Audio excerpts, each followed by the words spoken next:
Hello, Dana here.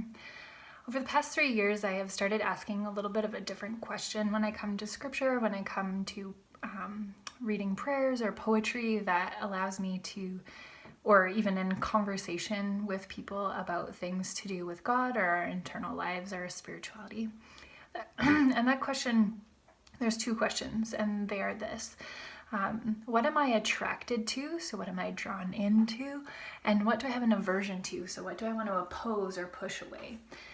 When we have an attraction to something, that can be, it doesn't necessarily mean that it's a good thing to be attracted to or that it makes it more right or more true. In fact, an attraction can reveal something in us that maybe we have a bias, and so it's just confirming that, or we really wanted to be affirmed in something, and so we finally found that even though we know it might not be as good as possible. Maybe we have an aversion to something because it challenges something within us, or it runs up against a long-held belief or fear or desire that we've had that hasn't come true or that we need to reevaluate. So just because you have an attraction to something doesn't mean it's good or right or true, and just because you have an aversion to something doesn't mean it's necessarily wrong.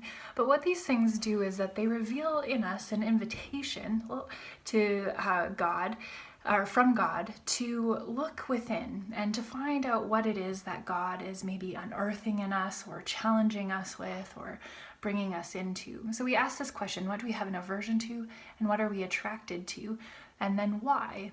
So that we can begin to unearth some of this. So I want to practice this with you today. And so I'm going to read you a poem from Steve Garnaas-Holmes. He reflects from a verse. So I'll read the verse and then I'll read the poem.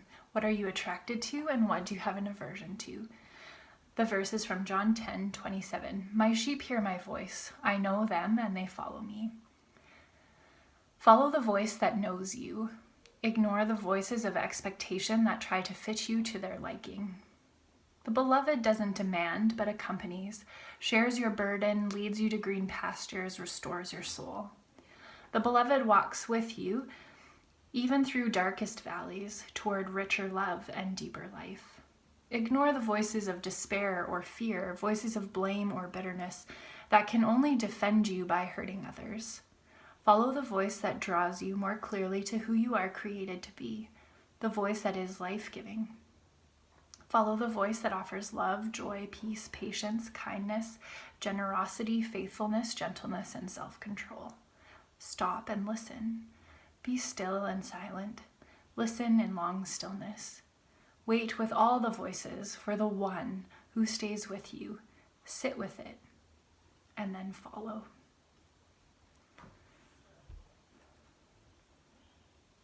So what attracted you, and what did you have an aversion to, and why? And I encourage you to share that with your friends or your family who have also listened to this.